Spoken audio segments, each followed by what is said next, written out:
बात दीजिएगा। और दूसरा, आपसे मिलकर के खुशी हो रही है और ये जानकर के खुशी हो रही है कि आप लोगों को अभी से पता है कि आपने क्या करना है। मैं जब 11th 12th में था, मुझे पता ही था कि मुझे करना क्या है आगे जाकर। पिताजी ने कहा कि इंजीनियरिंग की पढ़ाई ले लो और चलो मेडिकल भी ले लो, तो मैंने बायो भी ले लिया, मैथ्स भी ले लिया, MBBS के भी एंट्रेंस दिए, इंजीनियरिंग के भी एंट्रेंस दिए। मुझे पता नहीं था मुझे क्या करना है।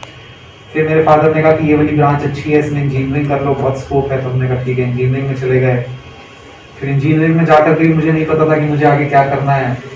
तो फिर हुआ कि चलिए इंजीनियरिंग के बाद अभी तो कुछ पता ही नहीं चला, मुझे ऐसा लगता था कि इंजीनियरिंग के बाद मुझे कुछ पता ही नहीं है कि क्या पढ़ लिया मैंने। तो मैं कहा चलिए और थोड़ा सा कुछ जानकारी लेते हैं। तो फिर मैंने मास्टर्स में एडमिशन ली। फिर जब मास्टर्स कर रहा था तो उस समय मुझे कहिए कि ये रियलाइज हुआ कि मुझे अब क्या करना है। तो फिर मैंने सोचा कि मुझे सर्विस में, मतलब पब्लिक सर्विस से किसी फील्ड में जुड़ना है। तो मैंने कहा चलिए अब इसकी तैयारी करते हैं। तो फिर एक कह लीजिए कि मेरा एम बना कि मैं UPSC की तैयारी करूं। तब जाके फिर मैंने UPSC की तैयारी शुरू करी। फिर ईश्वर का आशीर्वाद था, मैं सिलेक्ट हुआ, नौकरी मिली, आज आप सबसे मिल रहा हूँ। तो मुझे खुशी है कि आप लोगों को अभी से पता है, तो आपका गोल तय है, तो आप उस हिसाब से अपने गोल के लिए हमेशा से प्रयास कर सकते हैं और बहुत अच्छी बात है। और खास करके जो सब इंस्पेक्टर बनना चाह रही हैं, उनसे मुझे मिलकर खुशी हुई, काफ़ी अच्छा है। पुलिस में महिलाओं की जो आप देख ही रहे होंगे, भर्ती बहुत ज़्यादा हो रहा है और आने वाले समय में भी इन्हीं से सवाल की शुरुआत करें सर।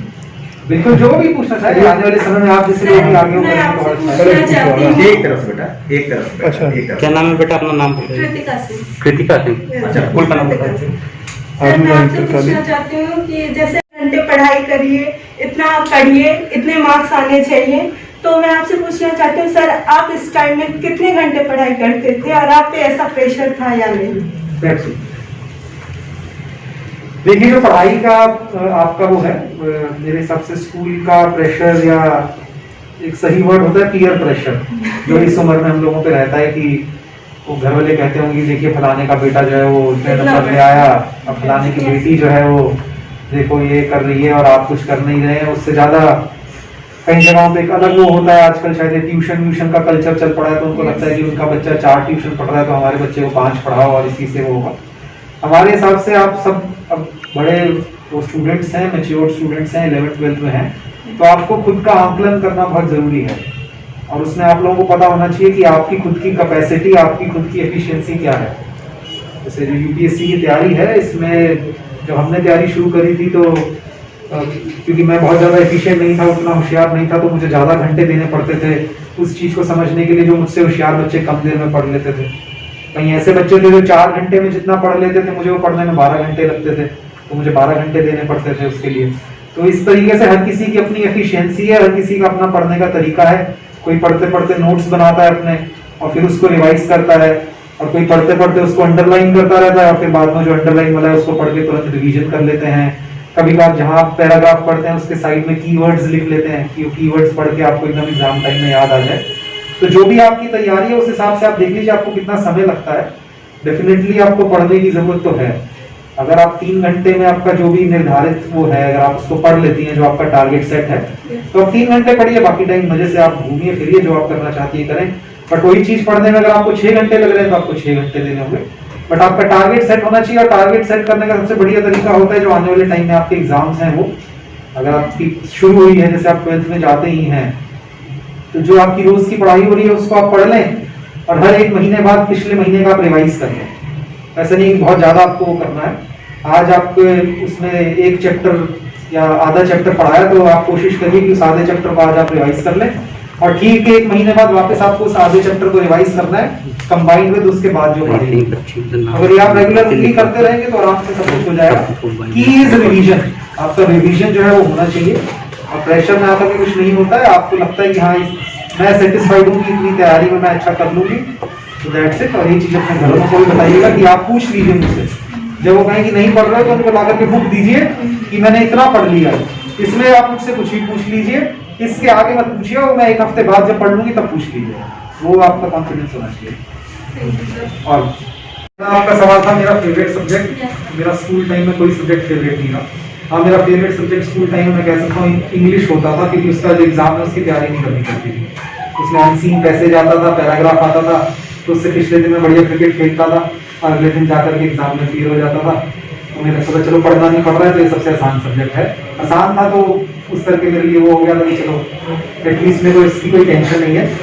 और बल्कि मेरा ऐसा हाल था कि 10वीं में जब मेरे पास ये थी हिस्ट्री और ज्योग्राफी जो सोशल स्टडीज के सब्जेक्ट होते थे, तो जिस दिन मैंने 10th का एग्जाम दिया था उस दिन मैंने एकदम ये सोच लिया था कि हिस्ट्री की जो बुक है और ये सब है इन सबको मम्मी जिसको देना है दे दो, आज के बाद मैं कभी हिस्ट्री नहीं पढ़ूंगा, मैं कभी ये नहीं पढ़ूंगा, इसने मेरा दिमाग खराब कर दिया एसएसटी ने, और मैं साइंस नहीं पढ़ूंगा, मुझे एसएसटी कभी देखना भी नहीं है।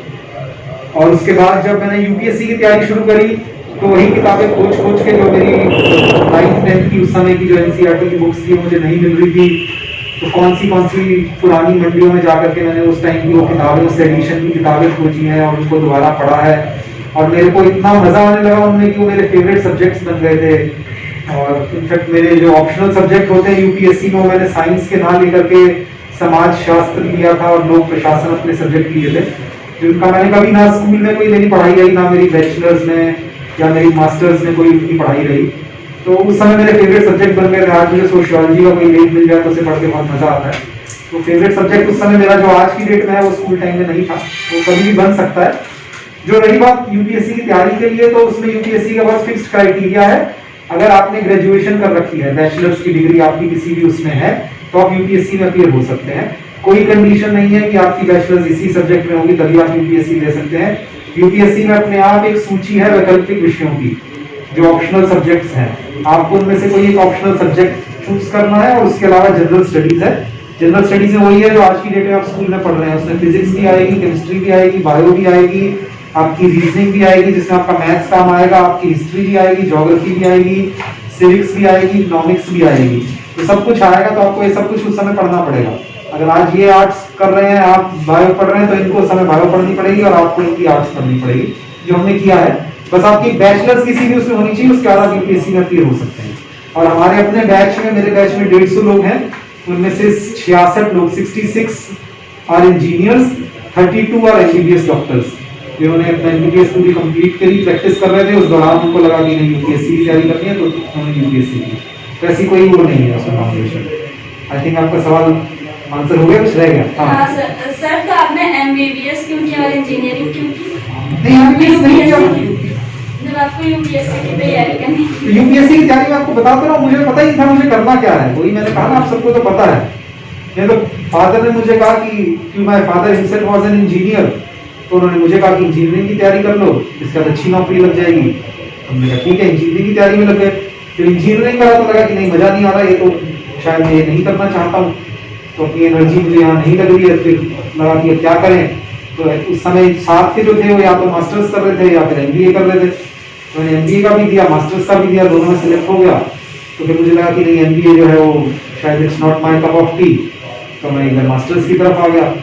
जब मास्टर्स कर रहा था उस समय मुझे रियलाइज हुआ कि मास्टर्स के बाद मेरे पास ऑप्शन थी ज़्यादातर, जो मैंने नैनो टेक्नोलॉजी में मास्टर्स की है, तो मेरे साथ के जितने भी हैं वो सब इस समय किसी ना किसी फॉरेन कंट्री में ही सेटल्ड हैं। तो मैं इंडिया से बाहर नहीं जाना चाह रहा था, इंडिया में रहना चाहता था, ये चीज़ मेरी पक्की थी। फिर मुझे लगा इंडिया में अच्छी नौकरी कौन सी वो है, तो थोड़ा सा एक रह करके वो इच्छा आई कि मतलब इतना कुछ हमने कंट्री से लिया तो हम कंट्री को कुछ दें। तो मैं यूपीएससी में उस समय मैंने सोचा कि चलो यूपीएससी के माध्यम से मुझे प्लेटफॉर्म मिलेगा कि मैं कुछ कर पाऊँ लोगों के लिए, तब मैं इधर आया। उससे पहले मैंने सोचा ही नहीं था, तो इस करके बस चली जा रहा था मैं। तो जैसे शायद ना उस समय भी सोचा था तो आज की नौकरी कर रहे होते हम इंजीनियर, किसी इंजीनियरिंग कंपनी में। सर मैं कोयल पढ़ी हूँ और सर मेरा गोल है कि मैं लॉ करूँ, लॉयर करूँ।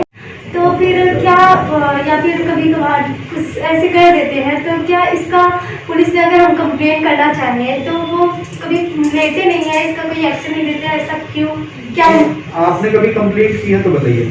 नहीं सर, बहुत लोग मैंने सुना है कि कुछ लोग कहते हैं कि नहीं ऐसे कैसे हो सकता है, नहीं मानते। पुरानी बात और मत जाइए, पहले क्या होता था इस बारे में नहीं कुछ कह सकता, नहीं जानता। आज की डेट में इतने माध्यम हमने कोशिश करी है कि हम किसी भी लड़की या महिला को उपलब्ध करा सकें कि अगर उसकी शिकायत है तो हम तक पहुंच जाएगी। हम तक का मतलब है कि मेरे लेवल तक और मुझसे ऊपर के जो रैंक्स हैं उन तक भी पहुंच जाएगी।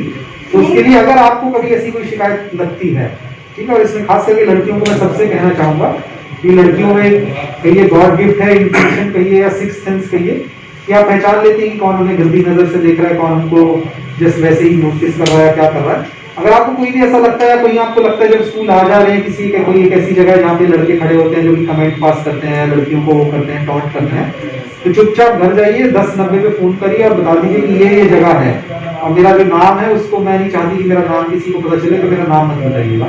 इस जगह पे लड़के खड़े होते हैं और आप इस पे वो करिए, 1090 पे बता दीजिए, 112 नंबर है उस पर बता दीजिए, तो उसके बाद पुलिस जो है उस पर एक्शन लेगी।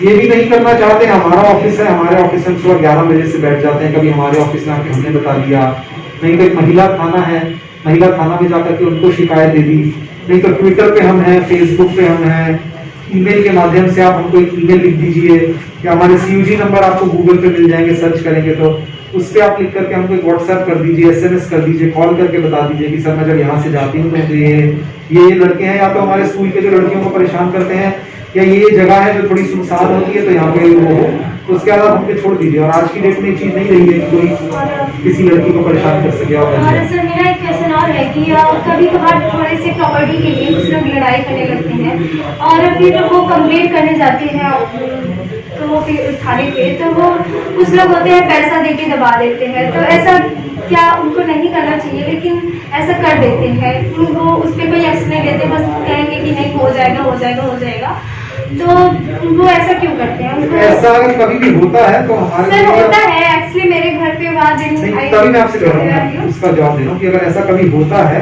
तो उसमें जो बेस्ट ऑप्शन है कि आपको उसको किसी न किसी की जानकारी में लाना चाहिए, और उसके लिए जो मैंने आपको मीडियम्स बताए सब मीडियम्स हैं। देखिए हर एक चीज की हायरार्की होती है, सिर्फ यही नहीं, आप कहीं भी जाएंगी, आप किसी कंपनी में भी अगर जाएंगी, सपोज करिए आप किसी कॉलेज में या किसी कंपनी में है, कॉलेज में या स्कूल में आपके टीचर अगर आपको परेशान कर रहे हैं तो आप क्या करेंगे? आप प्रिंसिपल को बताएंगे। प्रिंसिपल परेशान कर रहा है आपको तो एक कॉलेज का बोर्ड ऑफ गवर्नर्स होगा, आप वहाँ पे प्रिंसिपल की शिकायत कर सकती हैं, ठीक है, नहीं तो आप अन्य माध्यम है आपकी जहाँ से आप शिकायत कर सकती हैं। इसी तरीके से आपकी जमीन की या कोई प्रॉपर्टी का डिस्प्यूट हुआ तो आप लोकल पुलिस स्टेशन गई, अगर वहाँ पे आपको लगता है कि किसी करप्शन के चलते काम नहीं हो रहा है ठीक, तो ठीक पुलिस स्टेशन के ऊपर एक सर्कल ऑफिसर या क्षेत्राधिकारी होते हैं, आप उनको ये शिकायत कर सकते हैं कि देखिए ये मेरा थाना है और यहाँ पे ये गड़बड़ हो रही है। आपको लगता है CO ने भी आपकी बात नहीं सुनी तो उनके ऊपर एडिशनल SP है, एडिशनल SP के ऊपर SP है, SP से ऊपर DIG है, उनसे ऊपर IG है, उनसे ऊपर ADG है, उनसे ऊपर DGP है, उनसे ऊपर माननीय मुख्यमंत्री जी हैं।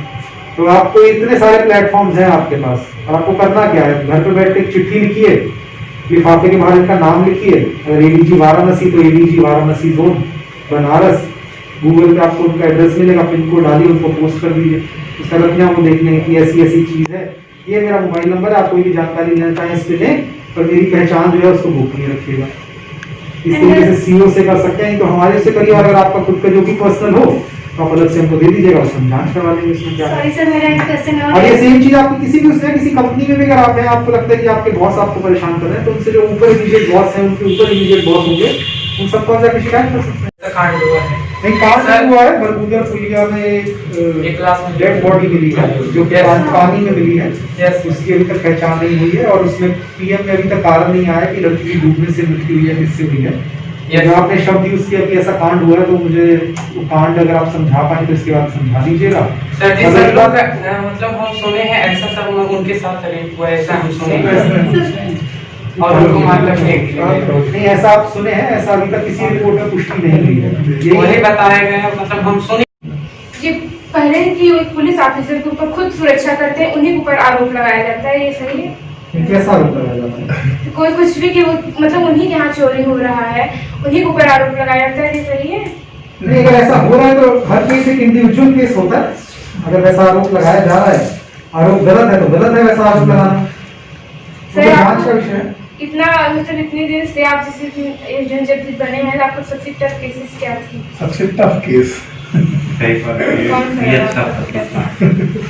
देखिए हर रोज की हम कहेंगे समस्याएं आती हैं, बट हाँ सबसे मुश्किल क्या वो मैं कहूँ तो जब मैं गोंडा SP गोंडा था इससे पहले, तो वहाँ पे हमारे करमगंज थाने में एक 6 साल के बच्चे का अपहरण हो गया था।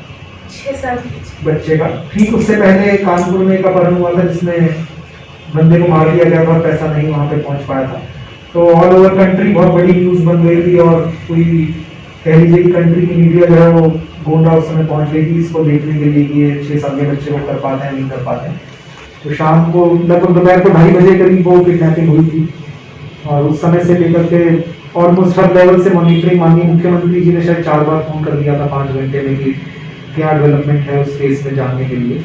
तो वो एक मैं कहूँगा कि वैसी सिचुएशन थी जिसमें काफ़ी वो था कि इसको करना है। तो बाकी ईश्वर का आशीर्वाद था हम उस केस को जल्दी ओपन कर पाए और हमारी किस्मत थी कि हमने जो अपहरण करता थे उनको सुबह 7 बजे पकड़ लिया। अगर शायद ना पकड़ पाते तो 11 बजे तक उनका प्लान था कि पैसा नहीं मिलेगा तो बच्चे को मार देंगे। तो वो थोड़ा सा अगर वो बच्चा मर गया होता तो हमको बहुत दुख होता और सारी उम्र तक हमारे दिमाग में रहता कि हमें बच्चे को नहीं बचा पाए। जैसे हम बता रहे थे, हम लोग के यहाँ तो रोड बहुत ही खराब है, जिस ट्रैफिक में अंदर की बहुत ट्रैफिक लगा हुआ है। अगर बहुत ही इम्पोर्टेंट काम है तो कैसे जाएंगे? 10 मिनट में पहुँचना और पहुँचे आधा घंटे, कैसे अपना काम सही कर पाएंगे हम?